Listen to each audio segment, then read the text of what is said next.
Hello everyone. Welcome back. I'm Bumi, and today we are watching Why Thorium Rocks Science Sundays by the channel Salmonella Academy. Yes, this one popped up in my news feed and it gave me the same vibes as Casually Explained. That's probably why this is following like that video when it comes out. So yeah, I'm gonna check this out and hopefully it is good. Thorium is like the latest, well, I don't know if it's a fad or it's been coming up lately when it comes to discussions about nuclear power and how it could be an alternative to uranium. So hopefully I did not make a mistake on that. And Salmonella, ooh, Salmonella. I just got that. Okay. Yeah, let's go ahead and check this out. So remember, if you like my reactions, don't forget to leave a like. Let me know your thoughts on the video down in the comment section below and consider subscribing. We are trying to get to 1,000 subs this year, so hopefully you guys can help me out with that. Also, don't forget to leave your suggestions on what I should check out next. That being said, let's go ahead and watch the video.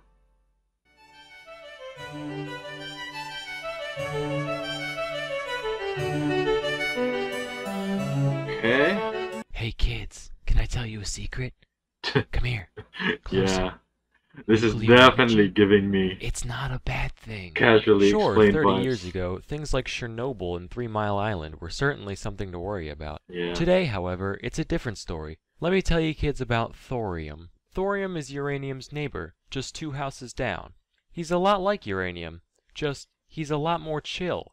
Uranium's the type to do a half-assed job during the day and spend every night doing Jaeger bombs and blasting Kendrick Lamar, you know the type. Thorium, on the other hand, is more career-oriented, and at the end of the day, he's cool with just watching Netflix, eating Ben & Jerry's. Let me walk you through all the steps ice of cream. nuclear power, and you'll see why thorium is so great. Let's start with mining. So when somebody doesn't feel like getting out of bed, they'll, you know, whine and moan and roll over. Likewise, when uranium doesn't want to get out of bed, he releases deadly cancer-inducing radon gas. This means workers have to put up expensive ventilation systems just to, you know, not die. Thorium's chill. You go to wake him up, he understands he's got a job to do. Goes without a fuss. And even when you do get uranium up, like the lazy bastard he is, he has much less concentration in his ore compared to thorium, so more work has to be done just to get the same amount of material. Man, The Earth I like the very janky drawings. It is so refreshing to watch this type of animation. It's so good. Its crust also has much more thorium in total than uranium, about 3 times as much. So you got your ore, and you've extracted it. Ready for work, right? Wrong. You see, natural uranium mainly consists of 2 238, different isotopes, $235. uranium-235 and uranium-238. 238 kinda sucks at life, so uranium has to undergo enrichment to up its concentration of 235. Uranium's kinda like that kid with ADHD, right?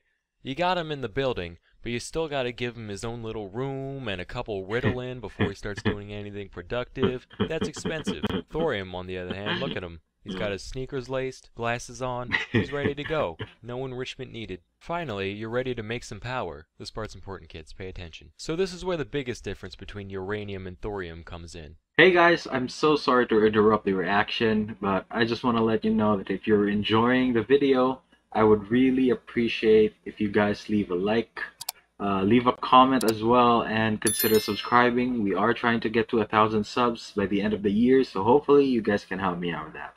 And that's it. Back to the reaction. You see, uranium is fissile, whereas thorium is fertile. This means uranium can do his job all by himself, just doing his thing all on his own, whereas thorium's kind of a cripple. He needs a little bit of someone else just to give him the push he needs to start releasing energy. This might sound like a bad thing, but if you think about it, it's a lot safer. If you've got your power production process started, and shit suddenly hits the fan, uranium's just going to keep going. Yeah, you can try to that's move true. him around, cool him down or whatever, but at the end of the day, this man's going to be swinging, and it's not going to be a good day for anyone. Thorium, he's only got one leg. Piss him off, he takes a swing at you, just push him over, you're good. Please note, Salmonella Academy does not condone pushing cripples. And that's what thorium reactors do. Yeah, please guys, don't do that. Don't. I mean, people with disability already have it rough. Don't be a dick to them. Come on. They allow the barely radioactive liquid thorium to drain away from its helper in the event of an accident, so there's no way for things to escalate. Much safer. But while the process for thorium is better, most of the time people care more about the results. Well, it just so happens thorium is pimpin' in that regard as well. CERN estimates that 1 ton of thorium is capable of producing as much energy as 200 tons of uranium. That's a lot. Interesting. To compare, that's also equivalent to 3.5 million Coal? tons of coal. Yeah. But let's talk about byproducts. Thorium, being as pure as it is compared even to enriched uranium, produces about 100 times less nuclear waste. So whereas we might not have as many X-Men, that also means much less work has to be done to dispose of the material. Additionally, it's very difficult to make a nuclear weapon out of thorium, since it can't do much on its own. The only thing that's really weaponizable about thorium plants is that little bit of helper material I talked about earlier. Plutonium. But overall, that's a pretty minuscule amount. That means we can feel a lot better about plopping these plants down in places like Iran. So kids, you heard it here first. Thorium is the future. Powerful, clean, reliable, and if things go wrong at the end of the day, you can still kick its ass. Okay, that was good. That was really good. I'm surprised. Wait, I actually don't know. I know that there are a lot of nuclear power plants still up and running. We have one in the Philippines as well, but I don't think it's currently running, and I still think that it should, because there are a lot of power problems here in the Philippines, and that could help so much in stabilizing the grid. I don't know if there are any thorium power plants currently up and running. I keep hearing about thorium and how it's so great compared to uranium, but I don't actually know if we have any like thorium nuclear power plants. So hopefully that will be something that gets used in the future. If you can't already tell, I am very much pro nuclear power. Probably not as a like permanent solution, at least temporarily, until we curb out like climate change and until we figure out fusion. But in the meantime, nuclear power is a really good thing to like as an alternative when it comes to supplying electricity. But yeah, what do you guys think? Are you pro or anti-nuclear power? Let me know down in the comments. But that's gonna be it for me today, guys. Link to my Twitter is down in the description below. Go to check it out if you want to. And if you're new here and enjoyed the video, don't forget to leave a like. Let me know your thoughts on the video down in the comment section below, and consider subscribing. We are trying to get to 1,000 subs this year, so hopefully you guys can help me out with that.